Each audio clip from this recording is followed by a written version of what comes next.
저는 교섭단체를 만들겠다는 목표는 분명합니다. 근데 이게 이제 사실 만만치 않은 문제거든요. 그쵸. 그래서 서두르지 않을 생각이고요. 어. 제일 좋은 거는 개원 전에 하는 건데 개원 후 또 연말까지도 할 수 있다고 생각을 하고 있습니다. 지금 저희가 12석 저는 12채의 그 세빙선을 갖추었다 이런 말을 거창하게 말씀하고 있는데 8척의 세빙선을 더 갖추고 싶은데 저희와 소통이 쉽게 되는 이제 또 소수 정당도 있을 것이고 그런데 또 조심스러운 부분이 또 있습니다.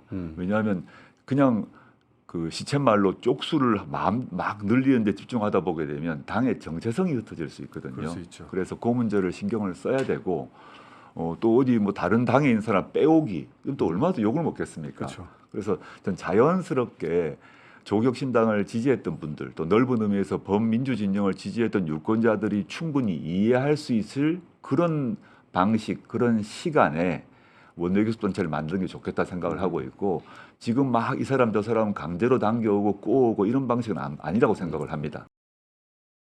이번 총선에서 원내 3당으로 부상한 조국혁신당이 22대 국회 회기 중 자당 의원들의 골프와 국내선 항공 비즈니스석 탑승 등을 금지하겠다고 밝혔습니다.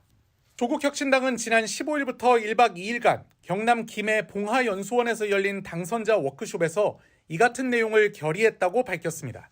조국 대표 주도로 논의한 당선인 다짐에는 회기 중 골프 금지와 국내선 항공 비즈니스석 탑승 금지를 비롯해 공항 의전실 이용 등 특권 이용 않기, 보좌진에게 의정활동 이외의 부당 요구를 하지 않기 등이 포함됐습니다.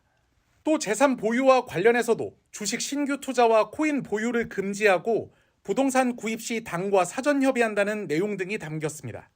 당선자들은 원내 교섭단체 구성 등 당 관련 사항에 대해서는 단독 또는 공동으로 교섭단체 구성을 위해 노력하되 구체적 추진 일정과 방식은 조 대표에게 일임하기로 했습니다. 아울러 조국혁신당은 원내대표 선출 규정을 곧 마련해 만장일치 방식으로 뽑기로 하고 선호하는 상임위원회도 정해 조정하기로 뜻을 모았습니다. 조 대표는 국민께서는 조국혁신당이 국회 안에서 원내 제3당으로 제 역할을 다하라고 명령하셨다며 서두르지 않고 민심을 받들어 원내 교섭단체를 만들기 위해 최선의 노력을 다하겠다고 밝혔습니다. 4.10 총선에서 세종갑에 출마해 새로운 미래 소속으로서는 유일하게 당선된 김종민 의원.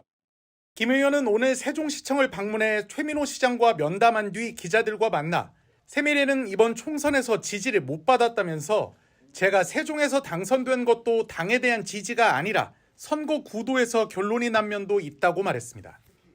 더불어민주당이 후보 등록 직전 재산 허위 신고 의혹을 받은 이영선 후보의 공천을 취소함에 따라 민주당 지지표를 자신이 흡수한 것이 당선의 배경이었다는 평가로 해석됩니다. 김 의원은 정권 심판과 정권 교체라는 대명제에 새로운 미래와 더불어민주당, 조국혁신당 등 야 3당이 협력하는 게 맞다며 합당을 하느냐 개별 입당을 하느냐 연대 또는 협력을 하느냐의 여부는 지난 선거에 대한 평가를 거친 뒤 구체적으로 말씀드리겠다고 밝혔습니다. 새로운 미래의 진로와 자신의 거취 등을 두고 변동이 있을 수 있다는 점을 시사한 겁니다. 김 의원은 그러면서 조국혁신당이 손을 내밀면 그것도 포함해 고민할 것이라고 덧붙였습니다. 김 의원은 다당제 민주주의라고 하는 가치가 왜 실현이 안 됐는지, 선거 전략상 문제가 있었는지 엄밀하게 평가해보고 당의 진로 문제에 대한 가닥을 잡아야 된다며 올해는 안 걸릴 것이고 5월 중 결정날 것이라고 말했습니다.